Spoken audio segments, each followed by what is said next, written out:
Hey guys, what's up? This is Frank from FJF Sports and Collectibles, and today I'm gonna be going over my NFL championship round predictions and how I did. Um, Obviously there were two games, so this won't be a very long video, but I'm gonna go a little bit more in depth as to my predictions and how they went.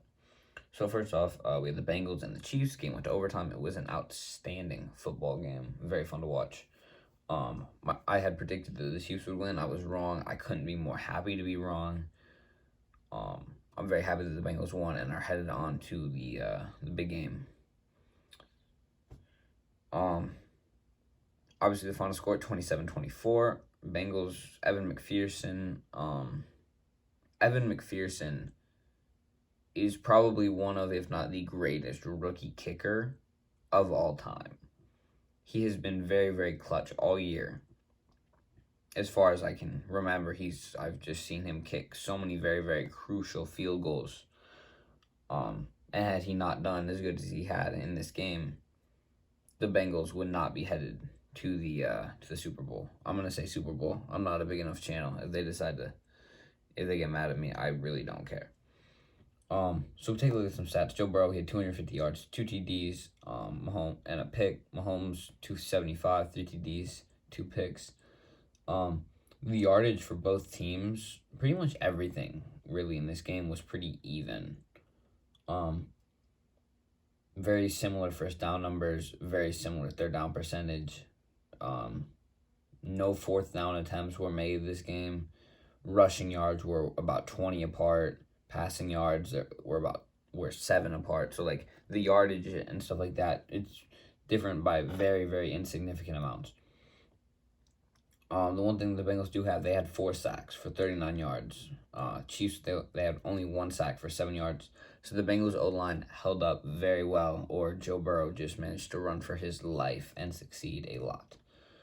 Take a look in the background. We have Travis Kelce. He had 10 catches, 95 yards, and a TD. A great playoff performance for him, but it was not quite enough to beat the Bengals. Ja'Marr Chase, he had a pretty good showing. He had 6 catches, 54 yards, and a TD. Great stat line for a rookie in the playoffs. T. Higgins, he had 100 yards. He played very good as well.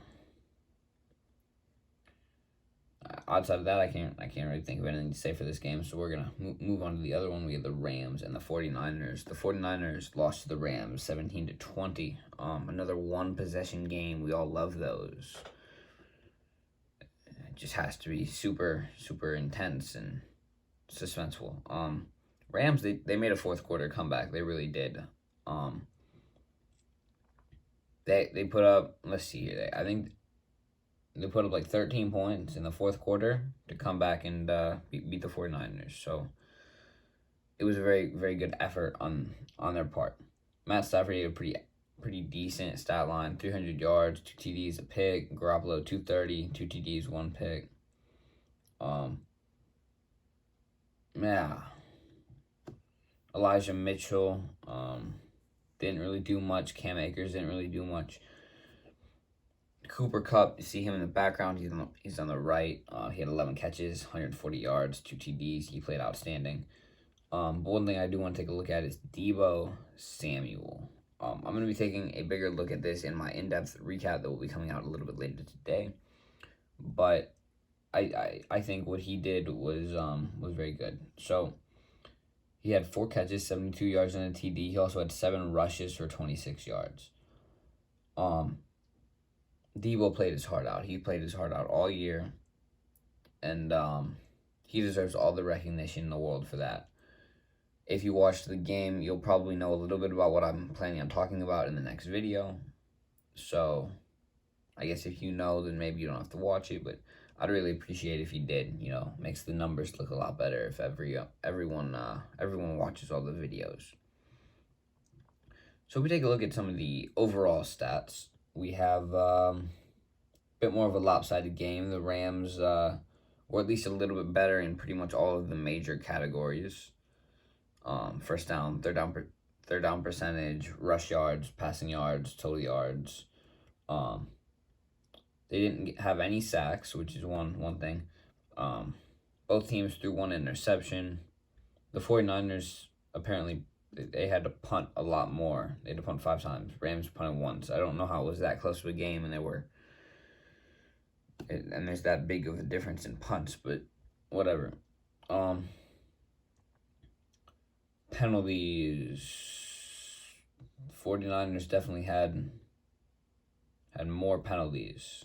So, time possession, Rams kind of dominated that 35 minutes to 24 minutes. I think that's kind of a major part of the NFL games. If we take a look back at the Bengals Chiefs game, we can take a look at time of possession.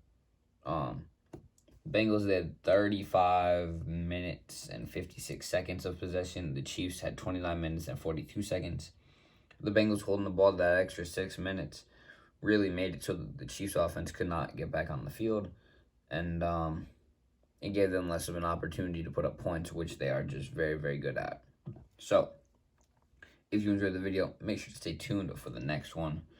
I'm going to have videos preparing for the Super Bowl, and Pro Bowl, and NFL honors, and stuff like that, probably coming out in the next weekend or two.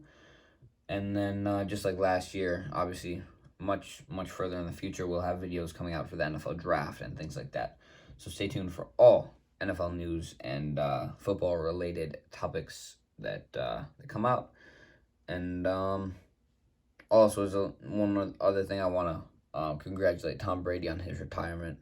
I might make another video about it. I had made one the first time it came out, but obviously, it kind of turned out that wasn't true. So I'm considering making a new video now that it's official. If you think that would be a good idea, make sure to leave it in the comments below. Make sure to like and subscribe, and I will see you in the next one.